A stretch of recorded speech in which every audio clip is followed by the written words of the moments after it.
Numinous Podcast with Carmen Spaniola.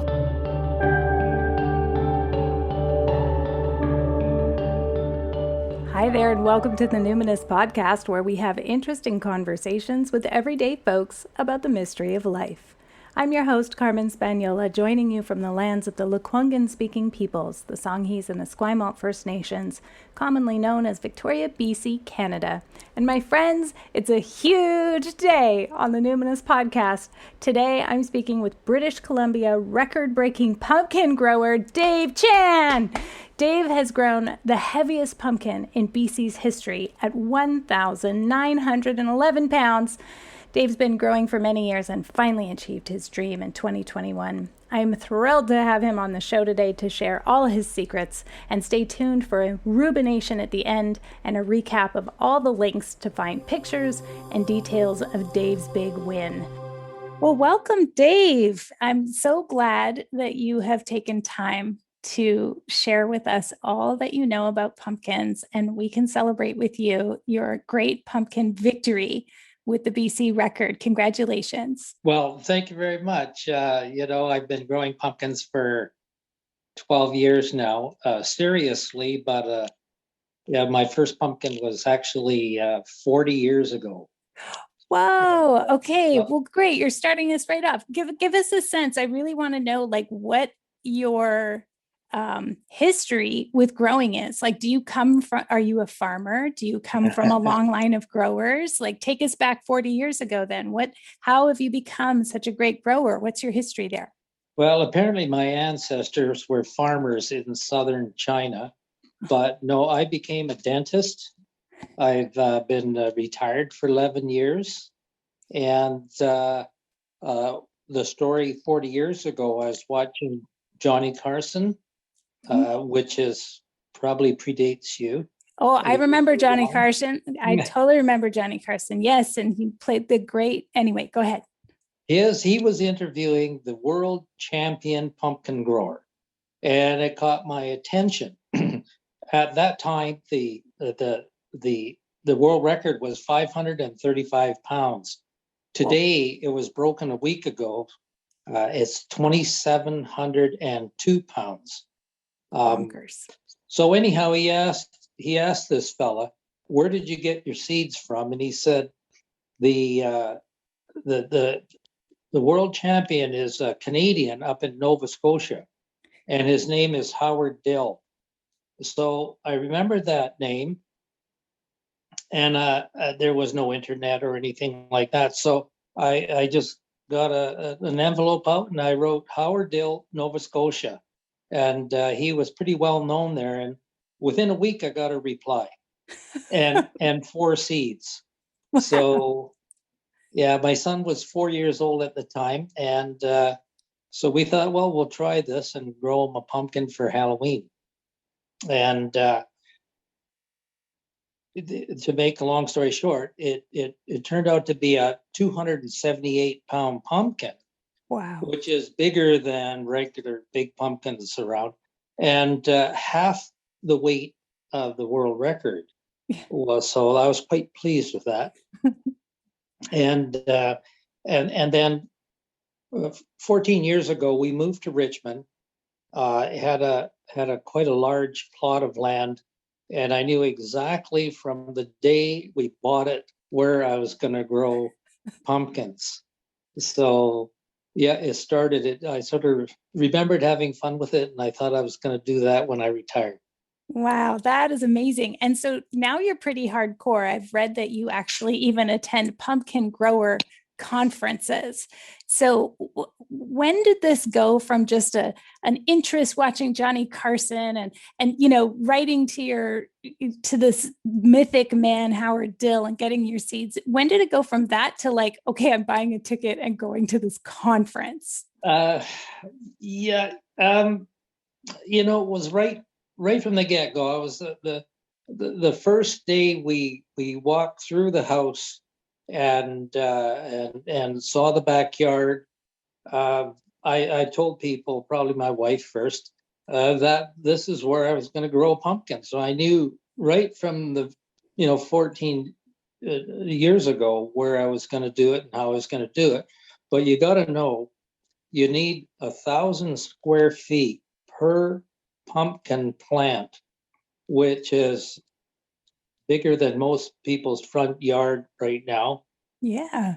And so there was enough room to grow the pumpkin, and I just said, okay, this is what I'm going to do. And that was 2 years before retirement, and I have a lot of hobbies, and so I thought, okay, we'll go for this seriously.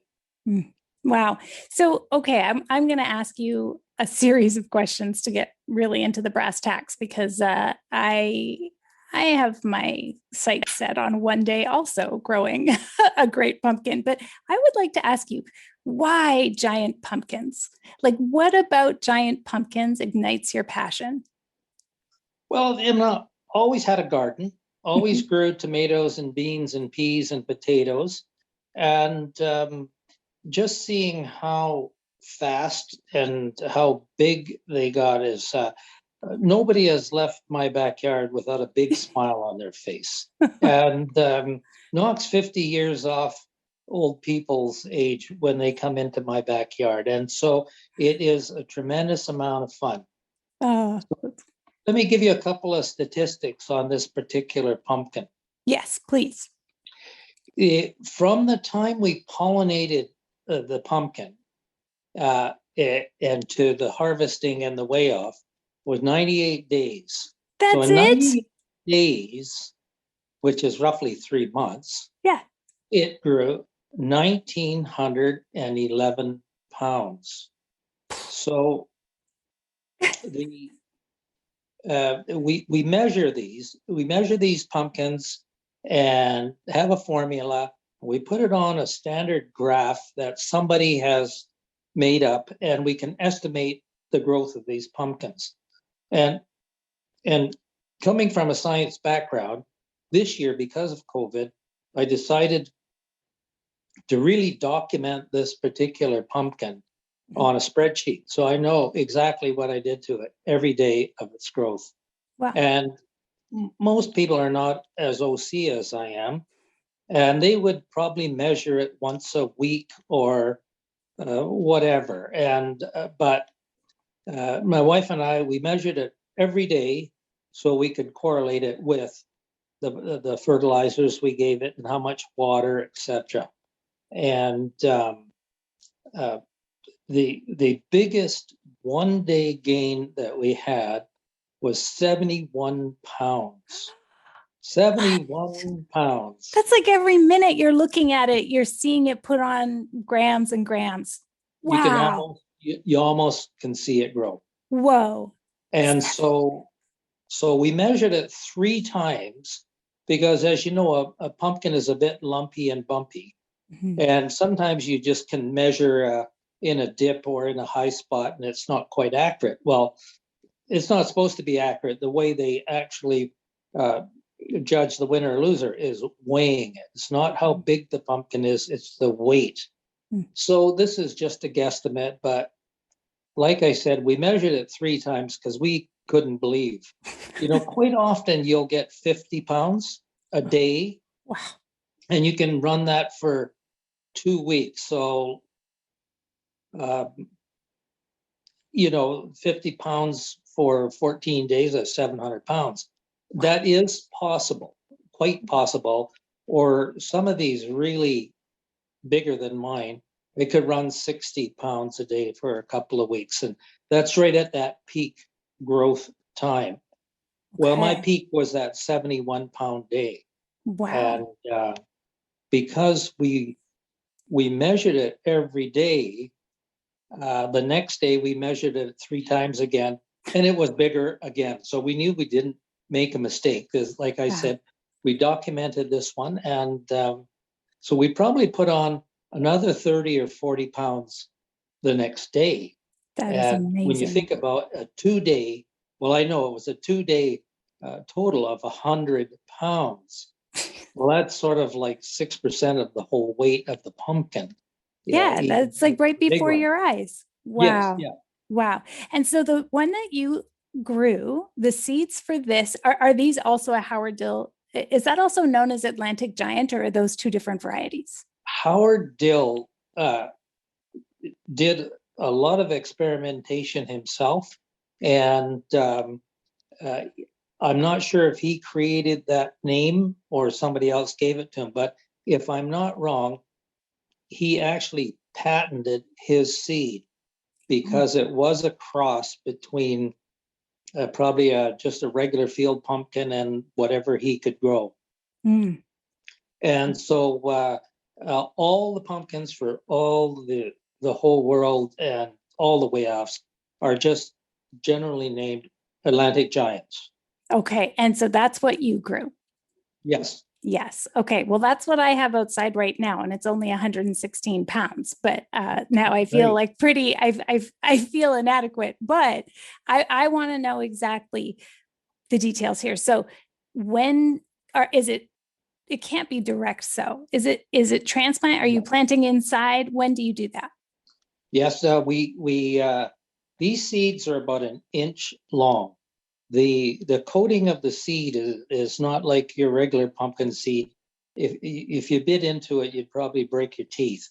You have to file the edges to make the seed coat thinner, and you'd soak it in some water for about 6 hours.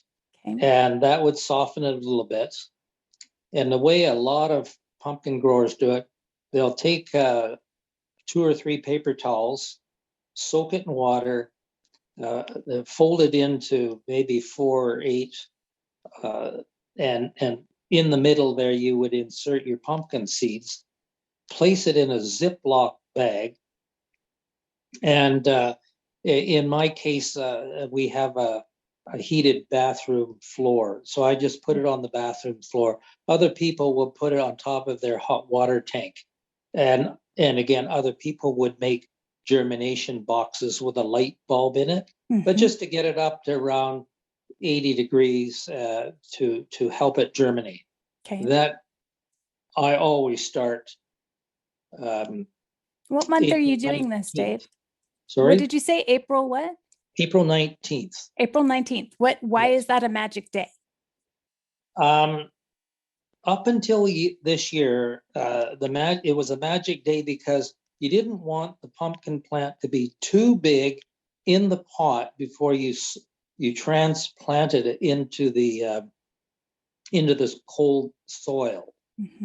But this year, we even tried to start some hydroponically, which was very successful, and those ones were started at the end of February. Oh, wow. But as far as I know, nobody has blogged about starting them and growing them hydroponically. And anyhow, we tried this just because we're trying everything, trying to be scientific, see what would happen. And the hydroponically started pumpkin grew to be 1,339 pounds. Goodness. And so it was substantial, no record or anything, but it was, and it didn't die. Transplanting into soil was fine. And you just got to know that these pumpkins are very hard to kill. They're a little bit like weeds, and they want to grow. So you just do your thing and let them do it. Okay, so let's talk about location. So to grow a gigantic pumpkin like this, when are you transplanting out? What is the soil temperature you're wanting? You've said we need 1,000 square feet for all the foliage, but like how many daylight hours do we need? Should we put them on a platform when they get to a certain weight so that we can lift them on a pallet or something? Like how do we decide where it's going to go and when we should put it in the ground? Okay, so as I said, the plant likes 1,000 square feet. So my pumpkin patch is 2,000 square feet. Wow. And I can grow 2 plants. And so from April 19th to May 5th, May 5th was the day that I placed them into the soil. But before doing that, as you mentioned, soil temperature. So we built, a week before that, we built a cloche, just a temporary greenhouse that was 8 feet by 10 feet with a light bulb in it. We built that over the soil and allowed the sun to warm up the soil a little bit. Okay. But again, this year, my motto is why do less when I can do more? So I built a bigger cloche over the little cloche. It was 14 feet by 20 feet. Now that bit of insulation really made a difference. So I've never done that before, and I will do that from now on, moving forward. Wow. So there's one other thing. Soil temperature is probably more important in the early ages or the early stages, of the pumpkin plant. And generally, we won't get soil temperature well into July. So now we're really able to force that plant to start growing because it's happy with the soil temperature. Mm-hmm. Now, about what temperature are we going for? Anything over 60 is good, but I had my soil up to 70. 70, okay. Which is very good. Mm-hmm. And on top of the double cloches, we have soil heating cables.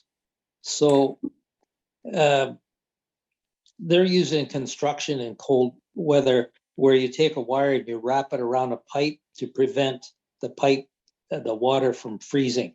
So we will bury enough of, usually about 50 feet of this, over a 4 feet by 4 foot square, about 6 inches below the soil level, and turn that on as well. So we've got the soil being warmed by electricity, and then the soil aided by solar. So is that because there's diurnal temperature variation and you're trying to keep it consistent 24 hours a day? You know, in my mind, you could have it much warmer, but you don't want it any colder. And in the beginning, like I said, soil temperature is more important than any other factor, sun, it's got to have water. But,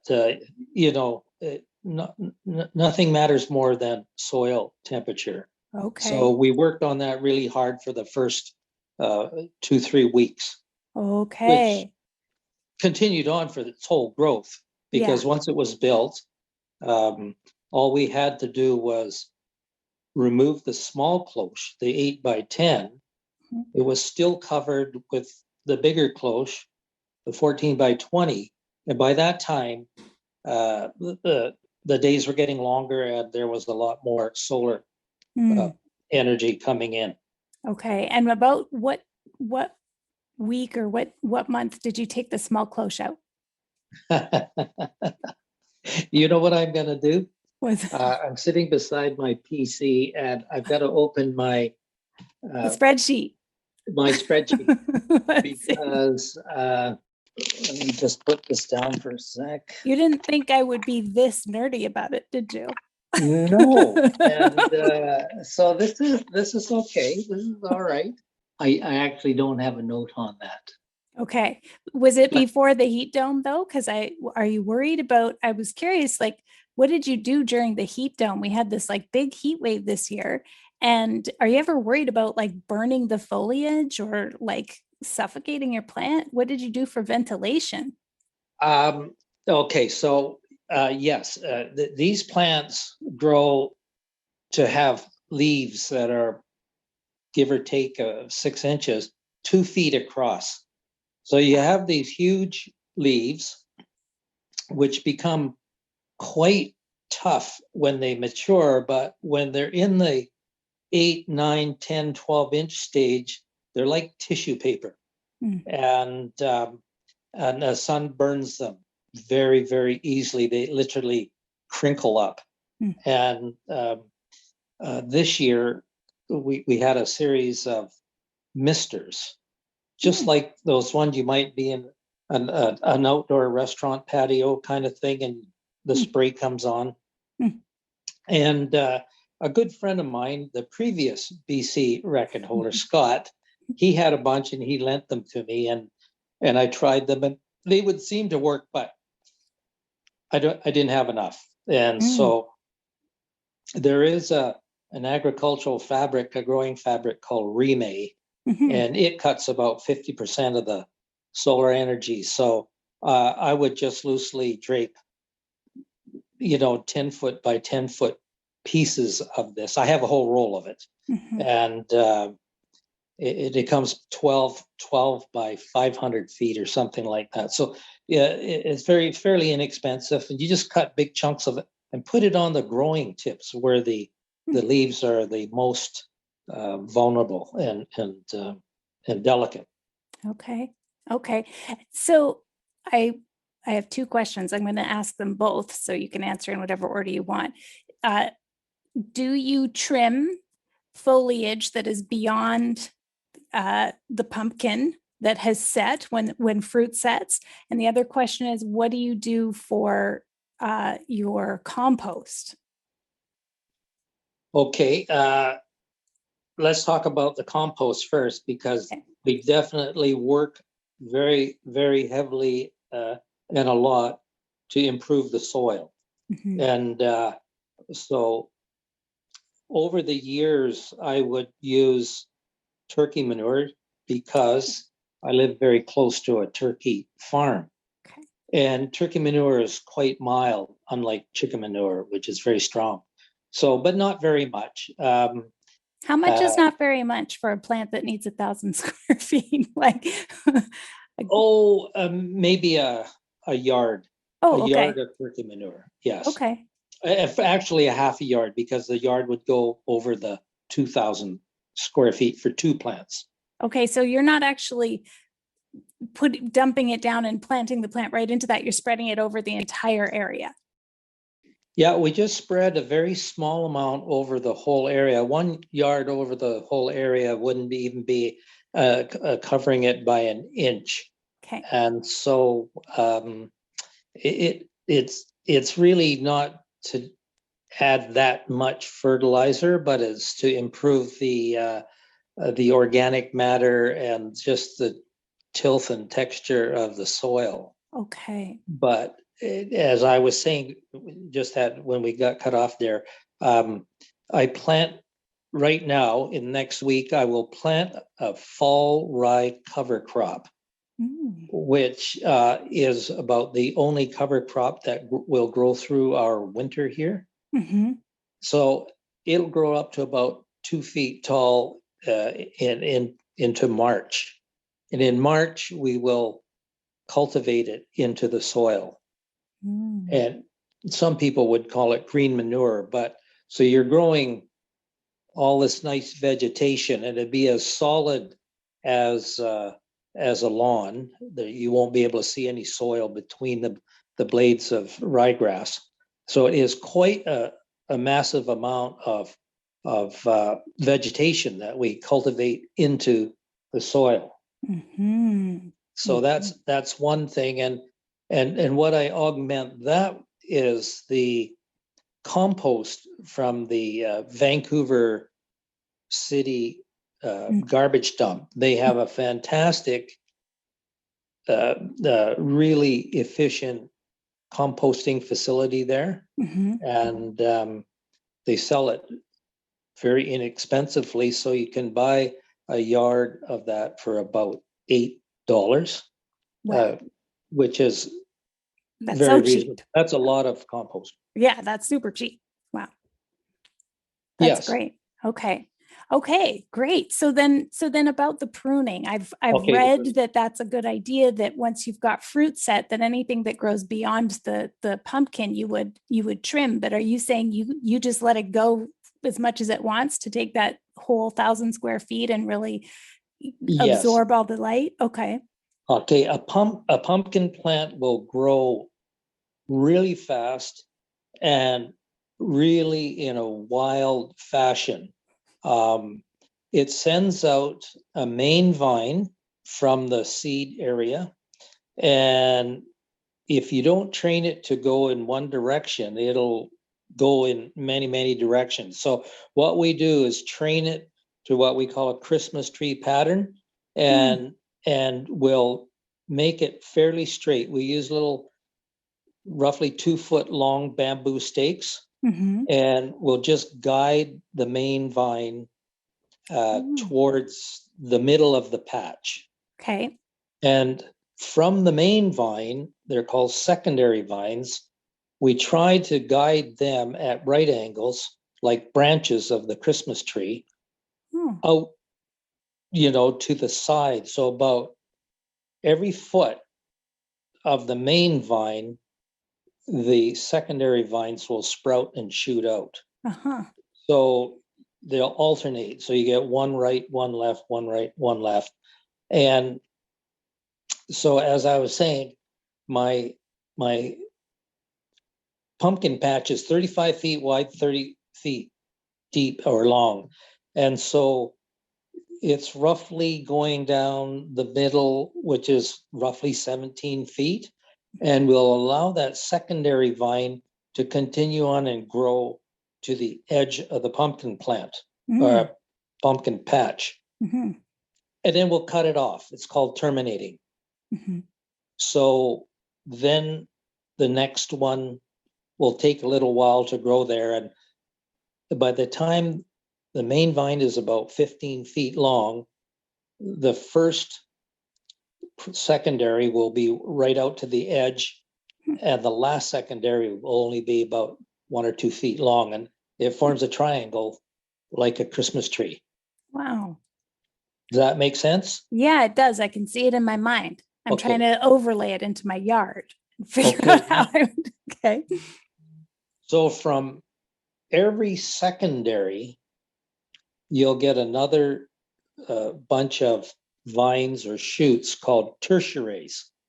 And we don't want tertiaries.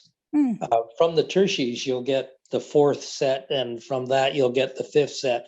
And like I say, that's when it starts going wild, and you won't be very productive. In our jargon, we say you're just growing lettuce, just a whole bunch of green leaves, right? Okay. So basically, with a few exceptions, you do not, you prune off all tertiaries and only grow the primary vine and the secondaries. Okay. Now, when the fruit is setting earlier in the season, are you pruning the flowers and stuff too? Are you really trying to focus everything on one bloom that you're yep, this is going to be my one, and pretty early you're taking all the other ones away? Okay. Yeah. So there, if I'm not wrong, there hasn't ever been a world record holder that was grown on a secondary vine. You can grow a big one, but not a record size pumpkin. So you always want to try to pollinate the fruit on the primary vine. Okay. And you'd like to pollinate it when it's approximately 12 to 15 feet out from the seed. Okay. Or the stump. It becomes quite a big bulbous thing. So we call it a stump. And or farther. It can be farther out, but a minimum of 12, 15 feet is quite good. Okay. And so if there were any, and they're all female flowers that start, there's male and female flowers, but you would pick off all the female flowers from the secondary vines. Okay. And if there was a female flower on the primary vine at 6 feet, you would pick it off. Gotcha. There's just not enough plant behind the pumpkin to produce a nice big or record size pumpkin. Okay. This is gold, Dave. This is good information. Well, Thank you. This is all pretty standard, giant pumpkin growing practice. But, these things grow so fast that you would like to actually prune something every day. Now, you don't have to spend all day on it, but you could, you spend maybe 15 or 30 minutes every day just making sure you're guiding the secondary and the primary vines with these little bamboo sticks. Mm. If the plant is pretty big, I mean, you might need 50 or 60 sticks to do this, but it's very regimented. Yeah. Yeah. I So, mean, there are a lot of blogs that'll tell you how to do this and even YouTube videos, but you're describing it in such a meticulous way that is really appealing. I'm like seeing it in good, my mind. Yeah, this is really good, good. good. Can you tell me about your irrigation regime? Can I tell you a little Oh, bit yeah. about what you need to do with these vines Yes, as they're please. growing out? Yes, Okay, please. so a pumpkin plant, and I don't know the real name for it or anything, but will send out extra roots from Yes. every leaf junction on the vine, whether it's the primary vine or the secondary vine. And so uh, as you're guiding these along, a root will develop and grow downwards into the soil and create another set of roots. Mhm. So if you had 1,000 leaves, you would have 1,000 sets of roots. Mm. And so that's the whole secret of actually growing the large pumpkin. And what Right. they found, probably only 10 years ago, it could have been longer than that, but as a general practice, about 10 years ago, they found that if you put enough soil on top of the vine and buried the vine, you would get a second set of roots coming off of it. So the second set of roots, it doesn't know if it's going up or down, will actually grow up, which Huh. is quite unusual for a root. Yeah. But you've covered it with all this soil, and I guess it doesn't know which direction it really wants to grow in. It just wants to grow in soil. So when it runs out of soil, it can kind of sense this. It actually does a 180 and it turns back down into the soil. So now you've got two sets of roots per leaf. And Wow. if you had 1,000 leaves, you'd have 2,000 roots. And so and just going back a little bit, people used to always buried their vines, but they didn't bury them as much. Now they're burying them a little bit deeper. And I started doing this about 3 or 4 years ago, and I'm pretty sure it's part of my success of Wow. to double your set of roots. You can imagine if you had a tomato and you double the roots, you just get bigger and more tomatoes. Well, this is why you plant your tomatoes. You take your transplants and when you put them into the soil, you plant them on their side, right? You So can that plant them on everything, their side, or you yeah, can plant them much deeper yeah, and where the stem, yeah, just like the pumpkins, where the stem is in the soil, it'll put out more roots, yeah. This makes so right? much sense. But the Yeah, idea that it's at every leaf too, this is a game changer. it is. It is. Wow. Wow. Thank you. So the other thing, while I'm thinking of it, because we're still talking about the vines and everything. So the main vine is where you want the pumpkin, the chosen one to grow, and like about 12 to 15 feet out. Mhm. And some people do start terminating the main vine as it goes straight into the pumpkin. Um, I try to keep it growing. So you have to put quite a sharp bend in it. We just call them S bends Okay. because the vine can't grow through the pumpkin. You have to bend it out of the way of the potentially big pumpkin that's going to be, Right. at the end. Hmm. For instance, my pumpkin this big one was 67 inches wide. So you would have to plan for this S bend to be at least going sideways at least 4 feet to keep Right. it out of the way of the potential pumpkin. You always got to think ahead a little bit. Yeah. Yeah. That makes so much sense. So we know that the plant before the pumpkin is probably the main contributor, and the plant past the pumpkin is a secondary contributor of all overall weight. So Okay. I was a little bit worried because my pumpkin set at about 14, 15 feet, which is good for a nice big pumpkin, but I would have liked to have been a little bit farther out. Hmm. So you make do with what you have. Every year is different. Mm-hmm. And my main vine continued to grow past the pumpkin. And so I actually measured it today because I've documented everything. So I had roughly 14, 15 feet of vine, main vine, before the pumpkin. And it turned out I had 35 feet of vine past the pumpkin. Ooh. So I'm thinking differently now. I'm thinking that 35 feet of vine post pumpkin, if you want, Yeah. was very significant. Yeah. Yeah. Wow. I mean, it all becomes significant when you break records, right? Everything is important. That's right. That's right. It's like we have to Every watch the game replay, right? We're like, okay, exactly, how did we exactly, succeed? Where could we be better? Yes. exactly.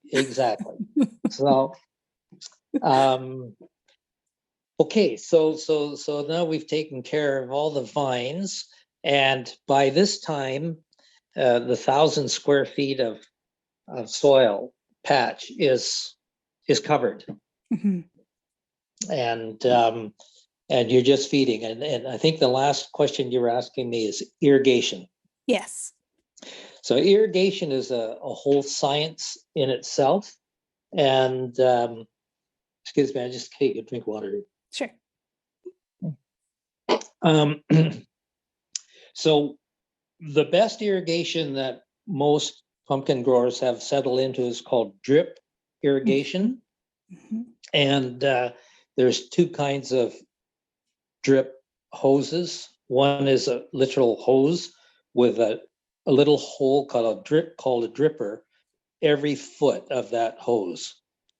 And the drip tape is just a little softer, it's flatter, but it also has a little hole called a dripper every foot of that tape. So if you can imagine, I've got 1,000 square feet. I started at one side and I go to the other side, and then 1 foot from that, I lay another hose or drip tape. Okay. And being 30 feet deep, I've got 30 drip tapes. Okay. So That is a being one, significant amount of coverage. when you think about it, there's one dripper per square foot of Yeah. soil. Mm-hmm. So there's 1,000 little drippers feeding the soil, and that's significant because you're really watering the soil evenly. Mm-hmm. And let's Okay. say you got more water on the right side than the left side. Well, I'm sure the vines would feed the pumpkin differently, and you would get maybe a really abnormal shape on the right side. Mm-hmm. And that's just sort of general science. It's not, Mm-hmm. a given that that's going to happen. Mm-hmm. But this pumpkin that I grew is very round, very beautiful in shape, and Mm-hmm. It I is. got to think that the watering was significant to keep it that way. And every leaf picked up enough water, every vine, every root to feed the pumpkin quite evenly.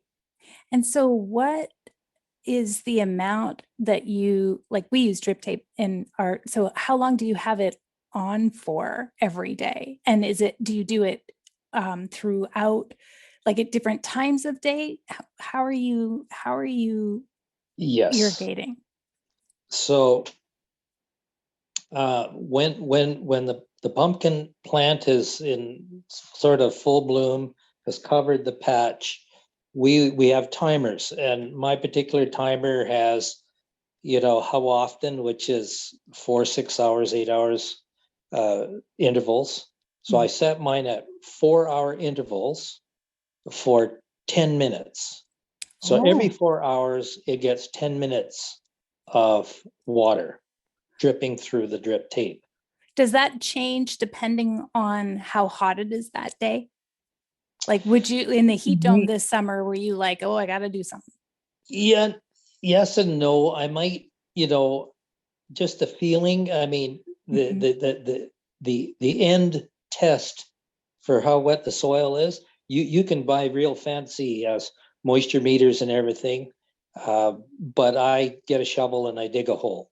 Yeah. And I can see how much soil is wet or how wet it is just from feeling it. Yeah. And checking it.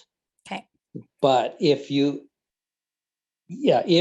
it's during the dome, which is exceedingly warm, I might give it an extra 10 minutes or something. Not a heck of a lot, but I see.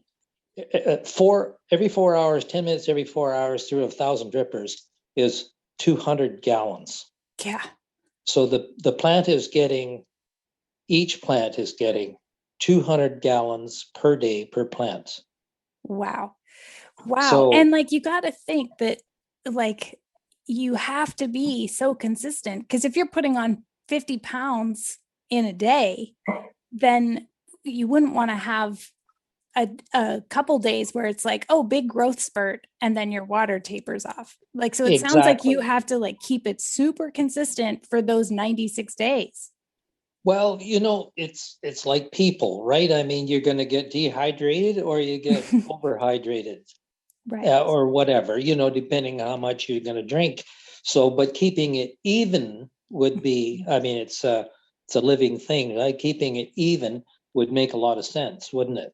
Yeah, yeah. So there's probably no world record breakers where there's just a fellow with a hose for an hour a day kind of thing. Exactly. Okay. No, nobody has ever grown a world record that way. Right. So, yes. So I have a set of, I have 2 taps in my main pumpkin patch for 2 plants, and I have 2 different timers and 2 different sets of drip tape, so that I can, if I wanted to, custom the watering or the feeding, because now I use the drip tapes for feeding. Oh, okay. What are you feeding? Yeah, so the other aspect of the whole thing is feeding the pumpkin. And in the past, I've done a lot of foliar feeding, and a lot of people do that. It's supposed to be good, but not as good as a drip feeding. Getting to the root. And I can say that just because I have a big pumpkin. But yeah, exactly. You can say that. One year doesn't make the champion forever. So we have to try it again next year to see if it works. But right. Is this fish emulsion, or what's the food you're using? It could be, but just to go back one step, there's a record holder in England who we went to visit 3 or 4 years ago when we went on a holiday, and he showed us a lot of things. They own a professional nursery, a commercial nursery, so they understand watering and feeding and everything really well. And I decided to adopt his kind of method, because there's many different methods, and if you adopt too many different methods, you're never going to get, in my mind, a real solid method of what you want to do. Well, and also England seems like a climate comparable to where we are. So probably if he can grow champion pumpkins in England, then, But they're nursery men, and you've got to understand that they grow at 100% inside the greenhouse. Right. So they control it. And they are very, very, very successful nurserymen. So they have about 6,000 square feet of computer-controlled greenhouse for 6 1,000 square foot patch. Wow. For their 6 pumpkins. Wow. And it has shade cloth that is computerized to come on and off when it gets too hot. It has automatic watering, It's a controlled by smart home for their computers. pumpkins. Yes. And I'm telling this story because they usually are 1, 2, 3, 4, 5 in the world. They were 0 this year. Oh. Disease got into their patch. Things blew up, melted, fried. Every conceivable problem was happened in their greenhouse, and they had nothing basically. Wow. So Heartbreak. details are important. Even though they took care of their details, you can have a disastrous year, Yeah. right? So about the food, that's kind of neat. Their model was to not foliar feed, which I think is a bit revolutionary. So I didn't foliar feed at all. Usually I'll foliar something every 2 or 3 days throughout the season. And their whole premise was not to get the leaves wet. They felt that the leaves would stay healthier if they didn't get wet. So the only time they ever got wet was when I sprayed a fungicide on them. And that's about the only way you can apply a fungicide. And this year, aphids attack pumpkins every year and viciously. And so we have to use an insecticide. But I discovered that insecticides can be delivered through the drip system. They're taken up by the roots, and the water and everything gets into the leaves. And when they bite the leaves, they die. So. Okay, because normally with aphids, of course, the people say, "Oh, just hit them off with your hose," but you don't want to get your foliage wet, especially if most people are going to try to grow a pumpkin and it's probably going to be field grown. It's not going to be a record breaker, but then you have powdery mildew issues, and so you don't have that problem, I guess, in your greenhouse. Well, yes. In fact, I have a really heavy problem of powdery mildew in my whole garden. Oh, you do? Okay. Yes. And I don't know why. Some people have less, some people have more. Must be something in the soil or the surrounding area or whatever the microclimate might be. So for the pumpkins, there is no holds barred on the fungicide. And I applied 7 applications of fungicide to control the powdery mildew, which is pretty serious. That is. It's like one maybe or 2 or 3 two, times a season, maybe. Yes. And so anyhow, we have some leaves right now that are sort of as nice as they were in June. So amazing. It is amazing, but you wouldn't want to eat the pumpkin. No, right. No, I thought that using any kind of chemical was like a little bit frowned upon in giant pumpkin growing circles. No, there are no They're rules. like, go for it. Okay. There's because no rules. apparently the Italian world record breaker, people are like, he probably pumped it full of chemicals. Yeah, and it just doesn't happen. Now, all of the fertilizers that most pumpkin growers use, I don't know him very well. He's been growing pumpkins and we have traveled in Italy and gone right past his town. So it's what can I say? The chemicals, maybe they're just referring to the fungicides and the insecticides, but all the fertilizers that I use and a lot of pumpkin growers use are certified organic. So without the fungicide and the insecticide, my patch would be organic. Right. And so, for instance, potassium is a very important part of the whole, soil thing, and we get it from potash, which numbers are 0050. But that's just dug out of the ground, ground up, and applied as fertilizer. So it's not like your normal 2020 that Yeah. a lot of people might use. Gotcha.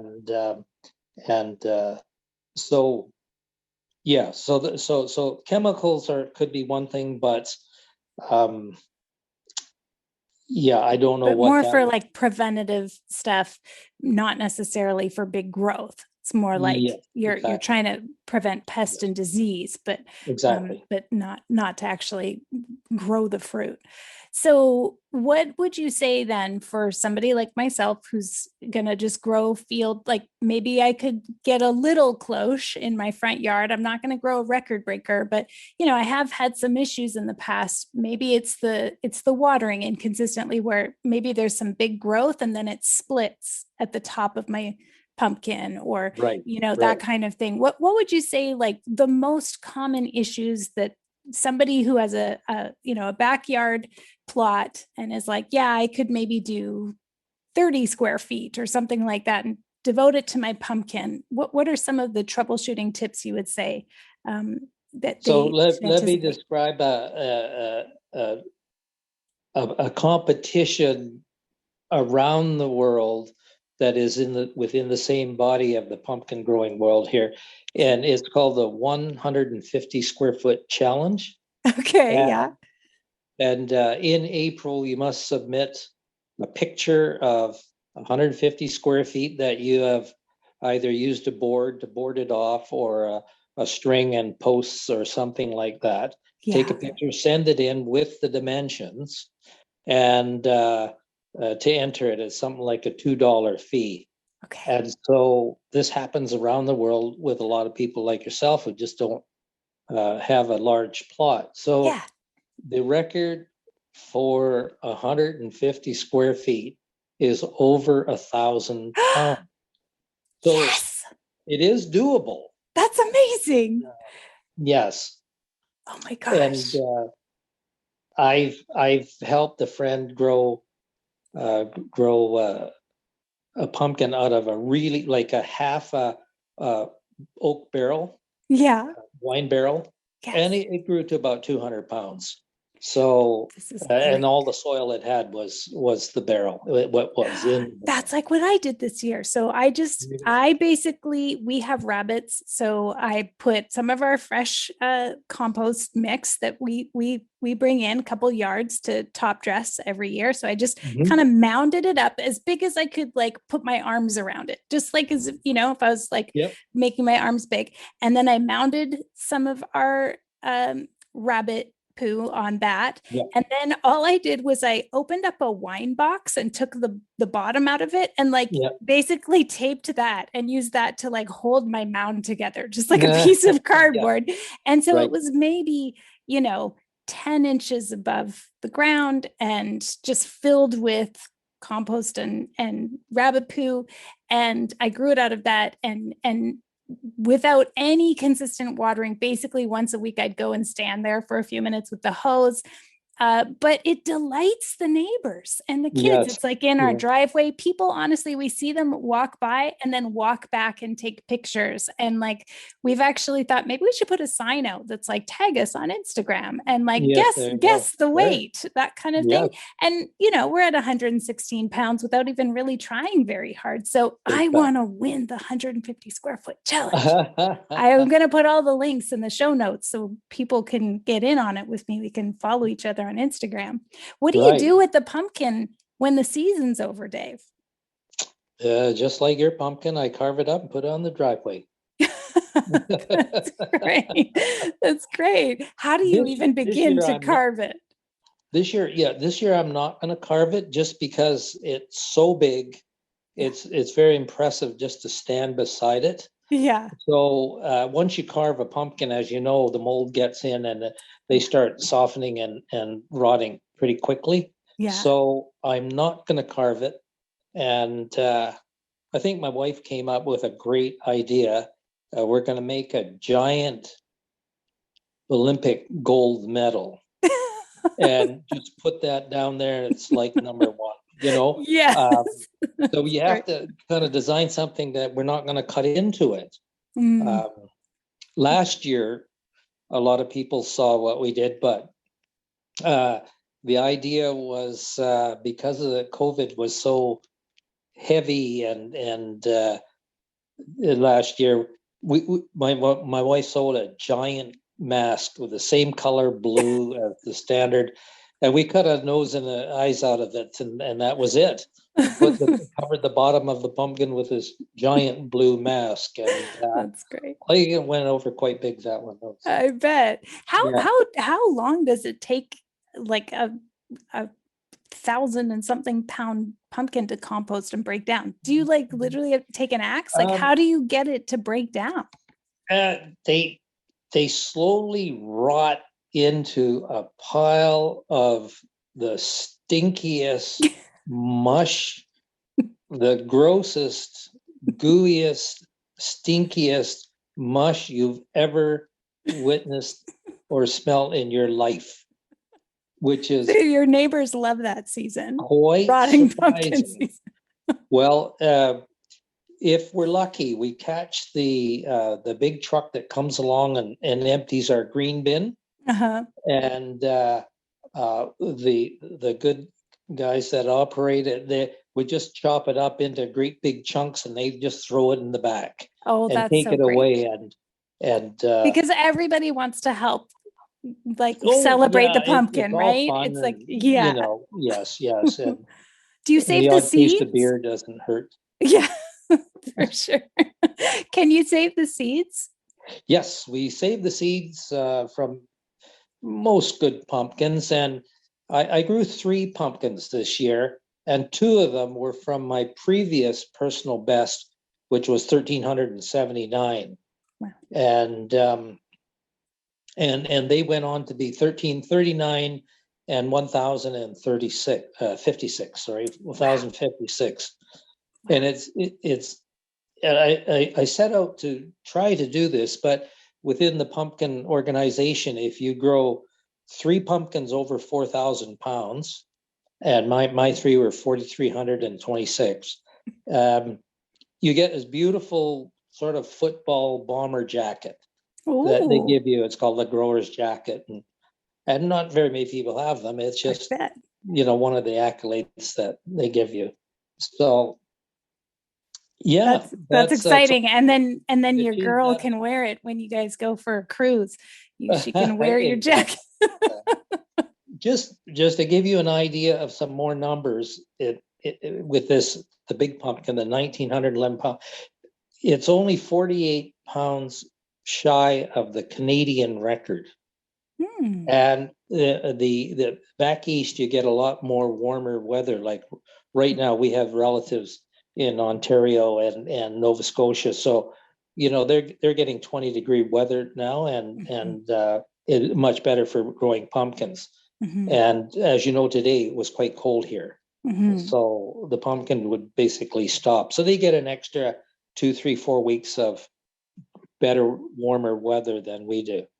So anyhow, there's another fellow in Nova Scotia. He's the number 1 guy at about 1,958 pounds or something like that.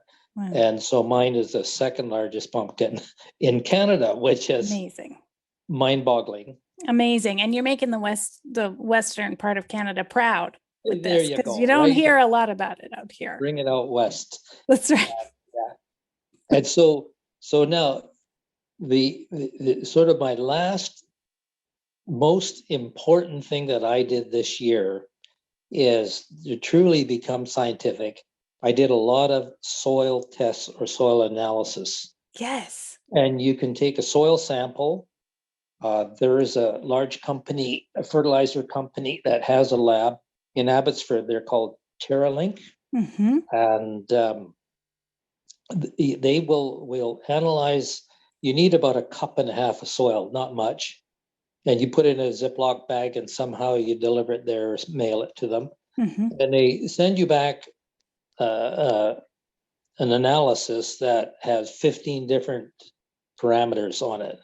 So every macronutrient, like the NPK, nitrogen, phosphate, and potassium, and then all the micronutrients, which are like iron or boron and manganese and all the stuff that most gardeners don't even think about.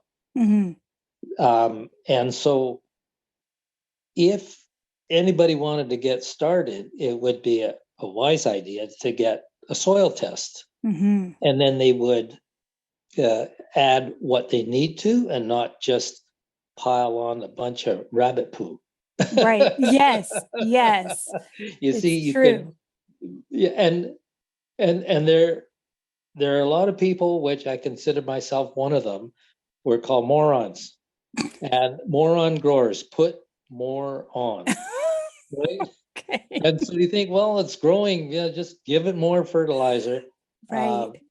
I did 7 soil analysis this year. And so when the pumpkin was growing really well, I did every 2 weeks. So considering this pumpkin is only 98 days old, uh, every 2 weeks would give me an idea of what I needed and what was being used up. And Mm. strangely enough, I used the least amount of fertilizer I ever have for any other pumpkin I've grown. Really? Okay. But see, yes, you've just proven that theory, right? We do soil testing here for our garden, and Okay. the kind of guideline is like, I think I read this somewhere. It's like, really, your soil is only as good as your worst deficiency. So you Well, can keep basically, throwing yeah, stuff on, but if you're deficient in this other area and you don't do anything about that, that's going to be your weak link. So exactly. I can see how actually it does save you quite a bit in the end if you keep throwing stuff at it, but it's not Yeah. actually effective. Then, yeah, well, that proves that theory. Well, yeah, as I said, one win doesn't make an expert, I guess is what I'm trying to say. Right. But I've already contacted the fella in Michigan who I've got to know now, and he's got some more of the same seed that I use to grow this pumpkin. Okay. And so he's going to send me some seeds, and I'm going to try to do the exact same thing, basically off my spreadsheet. Yeah. Scientific method. And I will use some of the seeds from my current winter, the 1911. Okay. Yes. Okay. So you could So compare. yeah, that will Oh, be the two plants that I'll grow next year. And amazing. his was the starter was the 2118 Wow. pounds and Michigan state record. Wow. Yeah. Wow. Yeah. Well, I'm very keen to follow your progress, and this is exciting. So you've touched on this a little bit already, Dave, but I'd just love to hear your closing thoughts. How does growing gargantuan gourds help you cope with the weight of the world? You know, I'm a pretty happy guy. It makes me happier. And nobody has ever left my backyard without a smile. Mhm. So I think, and they say gardening is a very, very good mental, thing to do, great for your, disposition and everything. And I'm a firm believer in that. We garden our whole property is flowers or whatever. My wife does all that, Mhm. and we grow vegetables and of course these pumpkins. But yeah, I mean, makes you think as well. I mean, doing a soil analysis, you really have to study soil science to really understand that. And most days I try to watch a YouTube and learn something, whether it's about my other hobby is cars or pumpkins or whatever. And Mhm. it's an amazing tool, YouTube. Mhm. So I use it a lot, and I've learned a lot of my pumpkin growing techniques from YouTube. So It sounds like you've also met a lot of like really cool, passionate people too. I, yeah, if you reach out, I've met and or talked to many world record holders. and they're all very interesting and all very helpful. Yeah, for sure. You get to meet very interesting people, and they're from all walks of life, and sort of have the same interests as you have. But we'll share seeds. I've only bought one seed, and it actually was a dud, didn't grow anything. But the rest of the seeds I've procured just from chatting with people, and the side story on this pumpkin is really kind of neat because my wife and I went to Las Vegas for the World Pumpkin Convention just before COVID, so 2 years ago. Mm-hmm. And I saw a friend who was standing with his friend, and I walked up to say hi. And this guy, we chatted a little bit, and he said, "Hey, would you like a couple of seeds?" And I said, "Sure." I didn't know who he was or what the seeds were, but and it turned out to be this record pumpkin. Wow. And so after we started email and chatting over the time after the convention, he told me that he was an emergency room worker in the New York General Hospital, Oh. and right in the middle where they had thousands of people die. And he was working his butt off there, and it was just a very terrible time. Mm-hmm. And so as I was emailing, I said, "Okay, I'm gonna grow your seed in honor of all the work you're doing in the hospital." And so there it is. We got a real winner for him. And so I was gonna change the name of the pumpkin to Karma just because it just all happened, right? Yeah. Oh, you're Yeah, choking me up, Dave. That's so sweet. yeah. Anyhow, it just, and we've been chatting on the email, and he's a much better and seasoned grower than I am, and he's given me some tips, and so that's, any hobby is like this. You meet lots of nice people. He helped me do a couple of different things that I normally wouldn't do, and the results kind of showed it, didn't it? Wow. Well, Dave, thank you for being so open to this. You got an email a few hours ago from me, and now you've spent all this time. You've been so generous. You've been an excellent mentor. I can't wait to make you proud next year. I'll definitely keep in touch and send you pictures, but I am going to get into that 150 square foot challenge and follow all your tips. I'll be re-listening to this again and again. Thanks so much for coming on the show, Dave. I appreciate all your wisdom. If I could give one more tip, it's the World Pumpkin Organization is got all its information on a site called Big Pumpkins, one word, bigpumpkins.com. Bigpumpkins.com. We'll put that Very in the show simple. notes, and we'll put it. And I have my diary. A lot of pumpkin growers will blog a diary on that. I have my diary on there, and the whole sequence of events of growing this record pumpkin. Sweet. And tons of information on growing, because they have a message board. You can find past history on the record pumpkins. Everything is amazing on that site. This is great. I'm so excited. I can't wait. Like I said, I'll put it in the show notes along with other things. I'll also put pictures of your big win day so people can see the pumpkin that we've been talking about. Yeah, thanks so much, Dave. This has been fantastic. You're welcome. People don't talk a lot about this aspect of aging, that sooner or later you're going to feel the urge to grow a giant pumpkin. But I'll tell you, I've felt it creeping in, feeling it at a bone deep level for a couple of years now. And now that I've adopted Dave as my personal trainer, I'm going to do it. But here to weigh in on the topic is a beloved friend of the show and my husband, Ruben Anderson. Welcome back to the show, Ruben. I am just unspeakably delighted to be here, Carmen.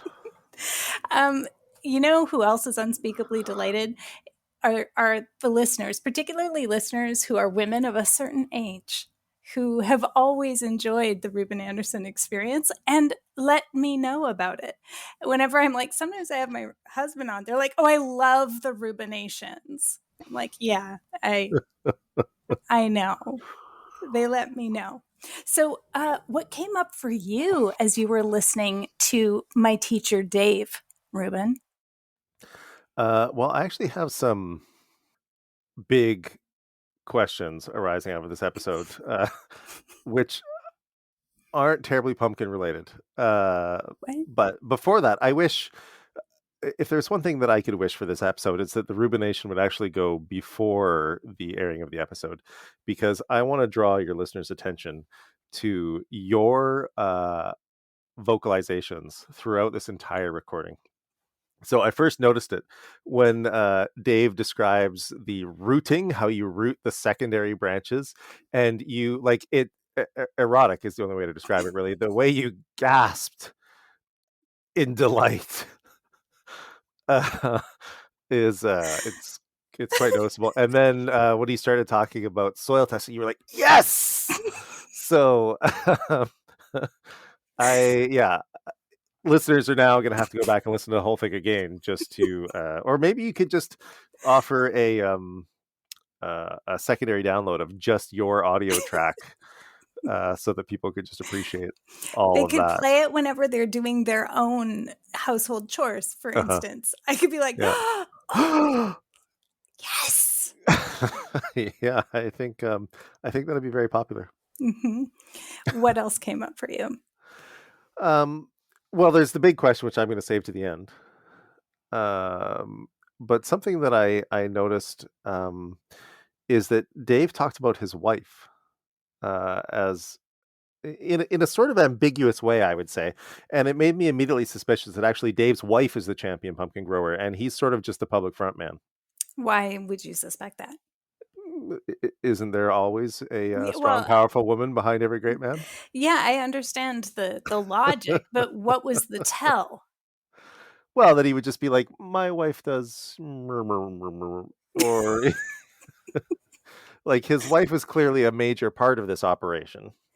Well, I'll tell you, I also followed up in writing with some more questions for Dave. So, for Mhm. instance, one of them, he answered nearly every question I gave him except for one, which was, Mhm. how much does it cost Uh-huh. Yeah. to grow a record breaking pumpkin? And Yeah. he said, only his wife knows. Right. Yeah. Yeah. Though he did offer that the range is $0 to $10,000. Uh-huh. Yes. I feel That stood fairly out to me. confident he's he's on the upper end.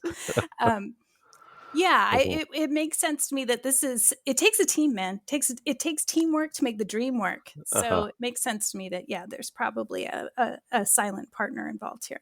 Mhm. Mhm. Um, so I have two kind of big questions, and I don't know which one to ask Are you first. saying Then this specifically big questions because it's the giant pumpkin episode, or are they actually really big? Are you no, dropping little no, puns here? no, I'm not saying that. No, I mean, the existential questions of life is what I mean. Like Mm. they're the big, the big questions of Mhm. why are we here? What is the meaning of life and How do you pumpkins? grow a giant pumpkin? Yeah, Mhm. I have been hoping that at some point we could turn up the reverb so I could say massive pumpkins. Which I I'll think would try be in post production to do yeah. that. See if you can crank that in there. Mhm. Um, so I guess I'll start with the why are you so intoxicated by growing giant pumpkins, Carmen? Well, thank you for asking, Ruben. I didn't expect this. Why am I? I honestly do just think this must be a thing that just happens when you get older. I I'm older want than to, you, and it's not I, happened to me. I don't, well, then people who feel it know what I mean. It makes me want to grit my teeth. I'm so excited about it.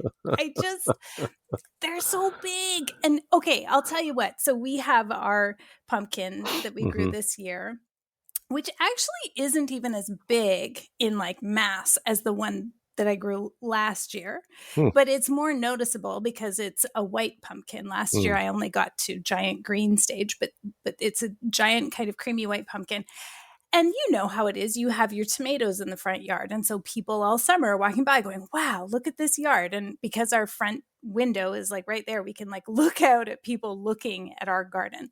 And Hmm. I love the families and the people just walking by who will stop in their tracks and go, look at that pumpkin. And then, like, sometimes they walk past it and then they walk back to it and then they're taking pictures.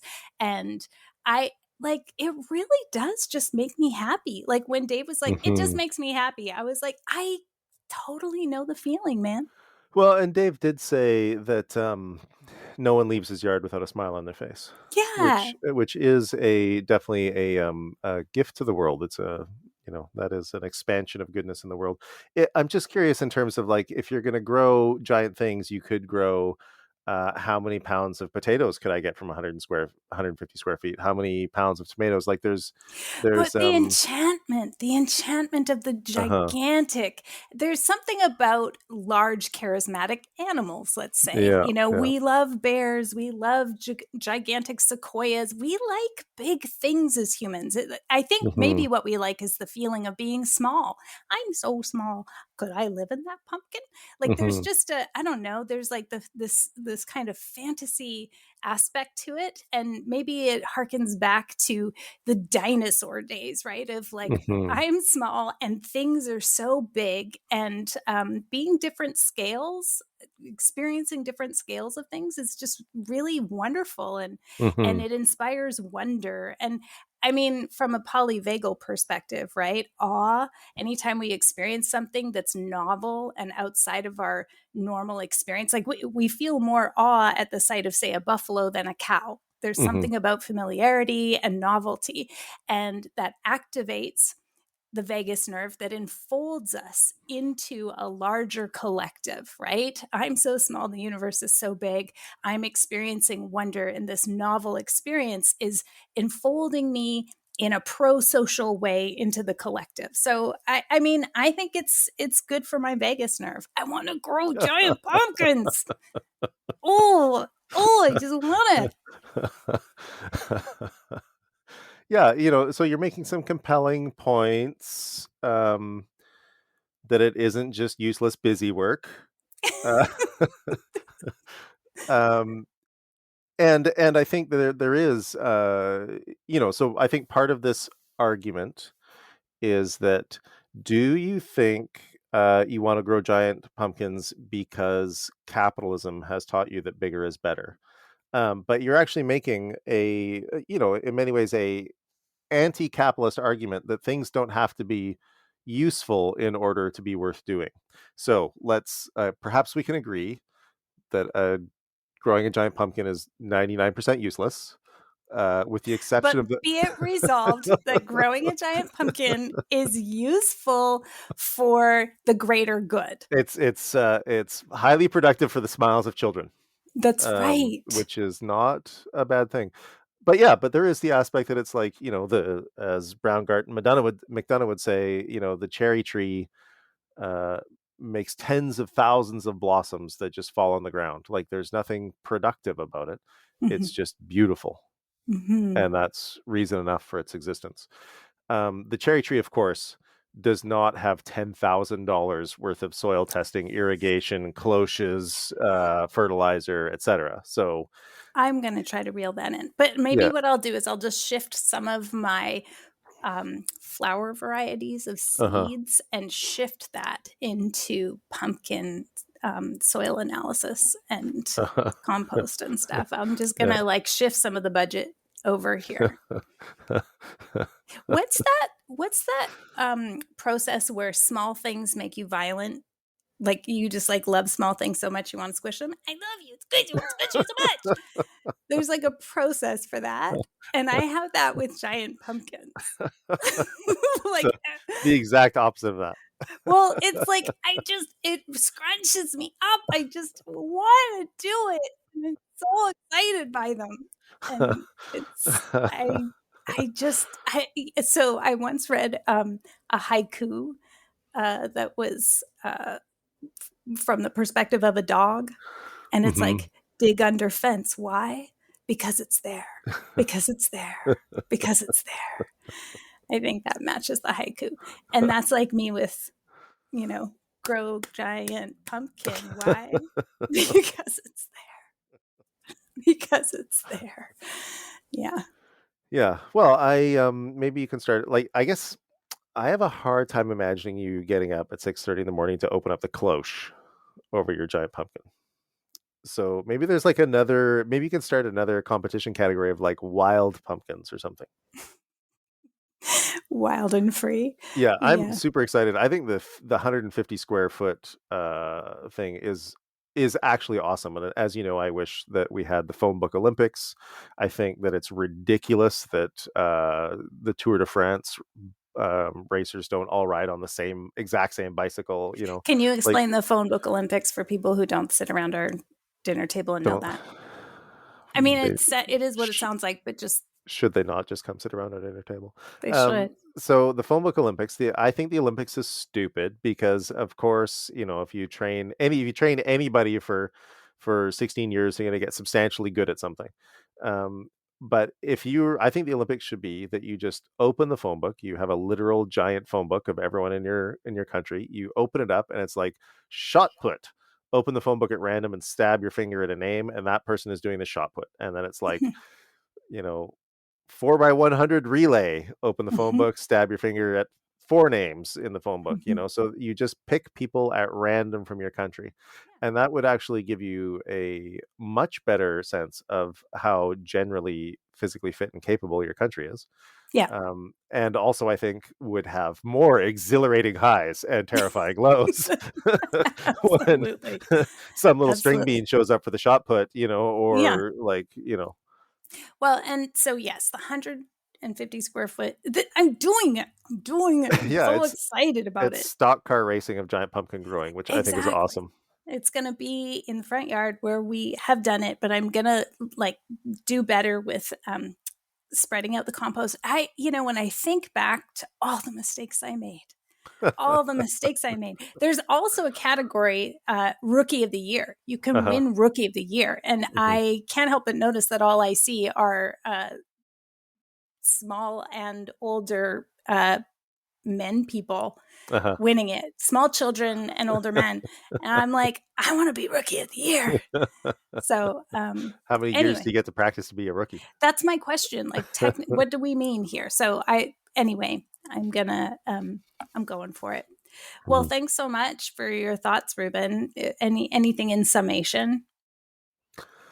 Uh, no, I think we covered it over. I like that we managed to wonder if this is in fact capitalism at the root of it, even in the giant pumpkin episode. That's right. And of course, we get to dwell on the joys of the smile of a small child. That's true. And thank you for supporting my my passion. Your wild dreams That's right. of giant gourds. Yes. Well, and to get inspired to see pictures of Dave's giant pumpkin, because I know you're dying to see it. This is like so frustrating. I mean, we're radio, it's theater of the mind, but really you want to see the giant pumpkin. And including how they got it winched up and like traveling through the air onto the truck. You can go to giantpumpkinsbc.com. And special thanks to them for hooking me up and making the introduction to Dave, by the way. I do want to just share a small thing. Dave did the most terrifying thing that any like boomer aged person can do to every generation that comes after them. And that is, he responded to my email with call me and a phone number. I was like, I go, what? I like basically like shriveled. This is the passion and conviction that I'm bringing to this endeavor, my friends. I've picked up the phone and made a phone call for like the first time in a decade.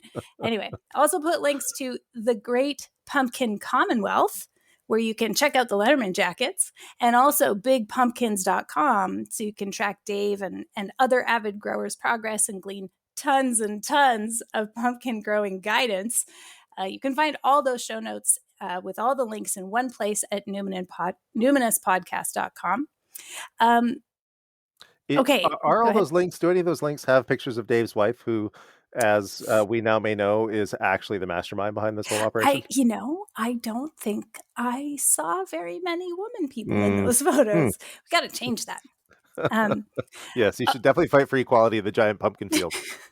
It's probably, I actually have seen couples with their matching jackets on, who enter as a team, which I think is only fair. Yeah. Okay, so listener shout out for folks following along on Instagram.